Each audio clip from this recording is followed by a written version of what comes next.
నమస్తే welcome to AB news Mahabubabad జిల్లా తొర్రూరు పట్టణ కేంద్రంలోని స్థానిక అంబేద్కర్ నగర్లో గల మండల ప్రజా పరిషత్ ప్రాథమిక పాఠశాలలో ప్రధానోపాధ్యాయురాలిగా పనిచేస్తూ పదవి విరమణ పొందుతున్న చొల్లేటి రాజా సుకన్య ఈ సందర్భంగా పాఠశాలలోని ఉపాధ్యాయులు మరియు పాఠశాల పిల్లలు కలిసి ఆ పాఠశాలలోనే పదవి విరమణ అభినందన సమావేశాన్ని ఏర్పాటు చేశారు। ఈ సందర్భంగా ప్రధానోపాధ్యాయురాలు సుకన్య మాట్లాడుతూ ఉపాధ్యాయ వృత్తి చాలా ఉన్నతమైనదని ఈ వృత్తి చేపట్టడం చాలా సంతోషాన్ని ఇచ్చిందని ఈ వృత్తిలో కొనసాగుతూ అనేక మంది విద్యార్థులకు ఉన్నత పౌరులుగా తీర్చిదిద్దడంలో నా వంతు పాత్రను పోషించడం జరిగిందని మండలంలోని వివిధ గ్రామాల్లో ఉన్నటువంటి ప్రాథమిక పాఠశాలల్లో ఉపాధ్యాయురాలిగా పనిచేయడం జరిగిందని పేర్కొంటూ ప్రతి ఒక్క ప్రభుత్వ ఉద్యోగి పదవి విరమణ పొందడం సహజమని అన్నారు। ఈ కార్యక్రమంలో ఎంఈఓ రాము, ఉపాధ్యాయుల బృందం, విద్యార్థుల తల్లిదండ్రులు మరియు విద్యార్థులు పాల్గొన్నారు। పేరెంట్స్ కి అందరికీ కూడా ఉద్యమాభివందనాలు తెలియజేస్తూ మిగతా విద్యార్థులకి నా ఆశీస్సులు తెలియజేస్తున్నాను। నేను సుదీర్ఘంగా 35 సంవత్సరాల సర్వీసు చేయడం అనేది జరిగింది। ఈ 35 సంవత్సరాలలో ఒక 5 పాఠశాలలు మాత్రమే పనిచేయడం అనేది జరిగింది।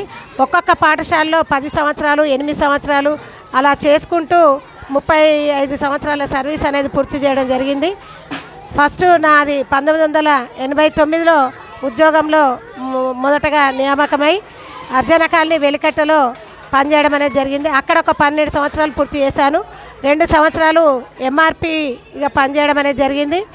తర్వాత పోజ్జతండలో 8 ఏళ్ళు పనిచేయడం అనేది జరిగింది। ప్రమోషన్పై 2009లో పోచారంలో పనిచేయడం అనేది జరిగింది। తర్వాత అక్కడి నుండి బొమ్మకల్లుకు 2011 నుంచి 15 వరకు అక్కడ బొమ్మకల్లో పనిచేయడం అనేది జరిగింది।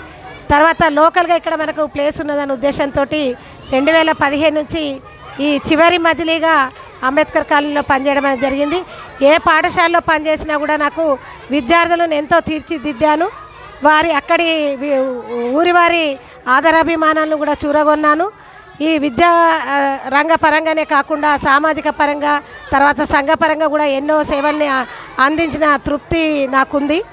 తర్వాత ఎంతోమంది ఆదరాభిమానాలు పొందినా కూడా ఈ చివరి మజిలీగా ఇక్కడ చేయడం వలన నాకు ప్రతి మనిషికి కూడా ఉద్యోగం వచ్చిన ప్రతి మనిషి కూడా విరమణ అనేది తప్పదు కనుక ఉద్యోగ విరమణ అనేది తప్పదు కనుక ఈ పరిస్థితిలో నేను ఈరోజు చివరి రోజుగా పదవి విరమణ పొందుతున్నాను।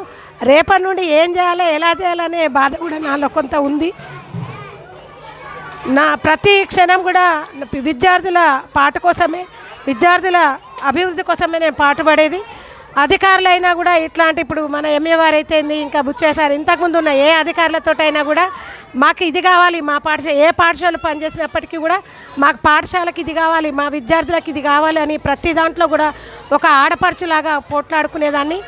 పై అధికారులతోటి కూడా కాకుండా మన రాజకీయ నాయకులతోటి, ఎమ్మెల్యేలు కానివ్వండి, మంత్రులతోటి కానివ్వండి, అందరితోటి కూడా ఒక ఆడపడుచులాగానే నేను ఎవరితో పోట్లాడినా కూడా ఒక ఆడపడుచులాగా పోట్లాడి నా పిల్లల కోసము, నా పాఠశాల కోసం ఇదొక నా కుటుంబంలాగా భావించి ప్రతి పాఠశాలలో కూడా విద్యార్థుల భవిష్యత్తు కోసం పాటుపడానని ఆ తృప్తితోటి నేను పదవీ విరమణ చేస్తున్నా అన్న ఉద్దేశంతో ఉన్నానని సెలవు తీసుకున్నాను।